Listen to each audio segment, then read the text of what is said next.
Hello and welcome to the interview on France 24, brought to you today from the European Commission studios in Brussels. My guest today is Tonio Borg, the EU Commissioner for Health and Consumer Policy.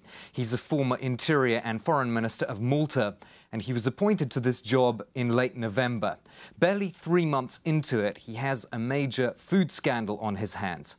Horse meat, mislabeled as beef, has been found in more than a dozen European countries, and the scandal has brought in food giants such as Nestle. Commissioner Borg, thank you very much for being on the interview. Whose fault is it that consumers ate this horse meat thinking it was beef? Fault is of those who mislabel things, because it's not a question of absence of legislation. We do have legislation on labeling. All indications are that this is not a food safety issue, but it's an issue of deception. Someone tried and succeeded in deceiving consumers by labeling horse meat as if it was beef. This is in violation of EU laws, and I must say that it was a member state which discovered this fraud, because they do random inspections. In this case, Ireland organized a random inspection of the cheapest kind of hamburgers, and that's how this issue was discovered. So there is legislation, there are the instruments, the enforcement is in the hands of the member states. We do monitor the enforcement agencies themselves. So it's not a question of absence of legislation or lack of commitment. It was an abuse of the laws which we have. But before we get more to enforcement, are you willing to point the finger at any particular company then for this fraud? When this issue arose, I said all the countries through which this meat product passed through and all the companies which dealt with it are liable to suspicion. I must say that I'm very satisfied by the investigations, criminal and otherwise, which were made by the member states, and some results have already emerged. What would your message be, though, to people who've actually eaten this meat? I mean, what should they do? First of all, I must say that the internal market is something of a cornerstone in the European Union, something very positive. But when you have an internal market, these incidents happen as well. And when this incident happens, then it has cross-border effect as well. I must say that it is not a health issue, so consumers must be satisfied that till now, at least, there are no indications that it is a health issue. It's a question of deception of the consumer. Action has been taken, and further action will be taken depending on the investigations. Who should consumers turn to, though, I mean, in this incredibly complex food chain? The enforcement of the legislation is in the hands of the member states themselves.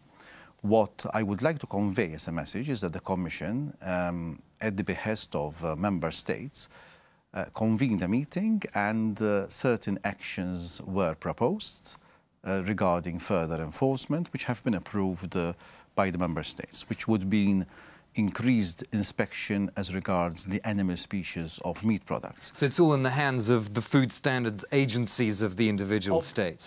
But all EU legislation is enforced in this way. It depends on the member states. Of course, if the member states do not enforce repeatedly, of course, then the Commission can take action. And we do also have an inspectorate to inspect the inspectors mostly on food safety issues. Don't you believe, though, it would require a massive increase in resources to be able to stop this kind of fraud going on? Because when it crosses the border, you need a lot more inspectors. The fact that there's an infringement implies that there is a law. Which is why we do not have in the Commission an army of inspectors and police or wardens to implement EU legislation, not only in this portfolio, but in any portfolio. It's the member states who are responsible, which does not mean that the Commission doesn't have a role to help the member states to enforce legislation. In fact, on this question of labelling, we have taken action at the behest also of the member states, and we are going to finance up to the tune of 75% the inspections and the tests which will take place in the month of March, both as regards the animal species of the meat product through DNA testing, and also as to whether there is the substance bute in the horse meat which might be found, which should not be in the food chain. So it will be both a question of labeling, but also a question of assuring that there is no food safety issue. When you're saying you're financing this inspection? Does that mean you're effectively paying the national food standards authorities? So 25% will be forked out by the member states and 75% by the Commission. Right. For a period of 1 month, which could be extended to 3 months. And there we could have a wider view of what actually happened and how this can not happen again. Some of the members of the European Parliament say that the food industry in the nation states can't be trusted to inspect their own products, that this scandal has shown that. Isn't it time perhaps for independent health inspectors to be sent in to create a body of independent inspectors that are not subject to the member states? The inspectors of the member states are independent. So it is true that the food companies themselves have their own inspections, but then it's the member states who also enforce it. I mean, Ireland's agency was an agency which actually discovered this fraud.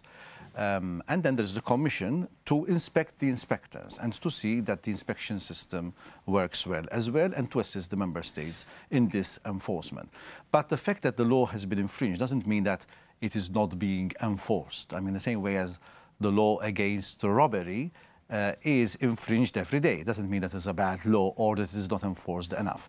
It is impossible to assure a perfect system in an internal market system. I must say that it still is one of the best systems in the world, our system of the European Union, for food safety. How would this labelling work? I mean, if you want to know exactly what's coming in across a border when you have this complex system of subsidiaries, does that mean a lot more labelling every time a product crosses a border? Double labelling? How does that work? Now the labelling legislation is as regards the animal species of the meat product. As regards food imported from outside the European Union, there are inspections which take place in the slaughterhouses or in the food manufacturing companies on a random basis. It is impossible to check each and every piece of meat product which is imported. I mean, here we are talking of millions of meat products which are circulated within the European Union or are imported in the European Union.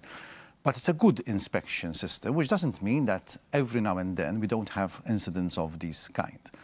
Thank God that it is not a food issue, because in the past we had incidents which were worse than this. I'm not saying that this is not a bad incident. It's a bad incident as regards consumer confidence and consumer rights, but it has not had health issues related to it, till now at least. I want to ask you about the food industry warning of the cost of more labelling.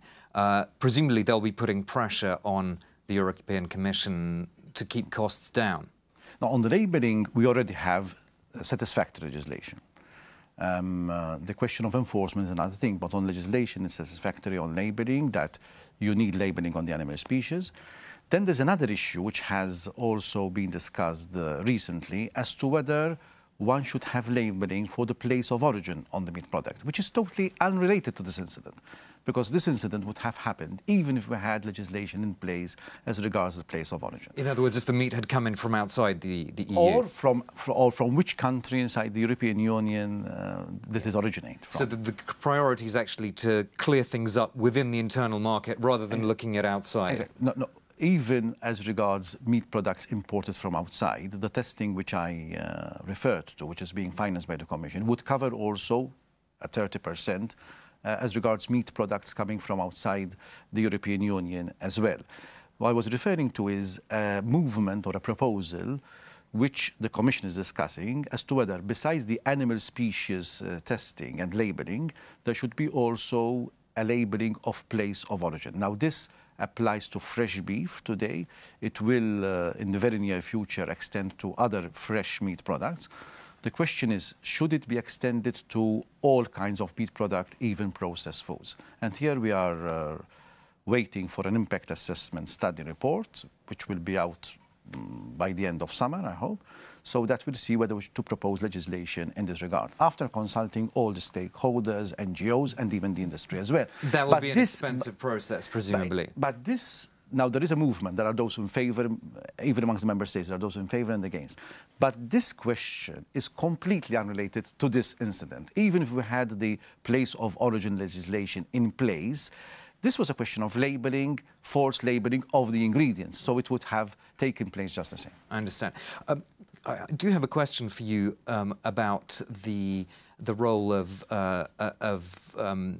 enforcement and penalties, because this is not the first crisis. There have been so many crises involving animal feed and other things in the last decade.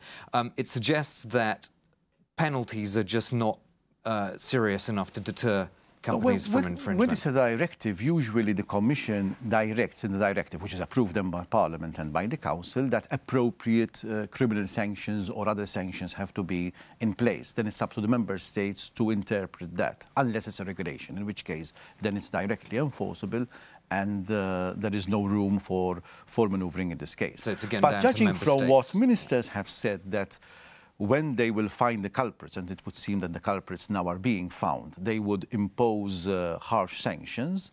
It would seem that there are these sanctions in place and they can be applied. But the message which I wanted, and the information which I wanted to convey, is that contrary to popular belief, the enforcement is mostly in the hands of the enforcement agencies of the Member States. The Commission does not have its own enforcers. What we do is monitoring the enforcers in the Member States themselves. Okay, so people should be aware of the Commission's overall role. We'll have to end it there. Thank you so much for your time. Commissioner Tonio Borg, Commissioner for Health and Consumer Policy. That's all we have time for on France 24.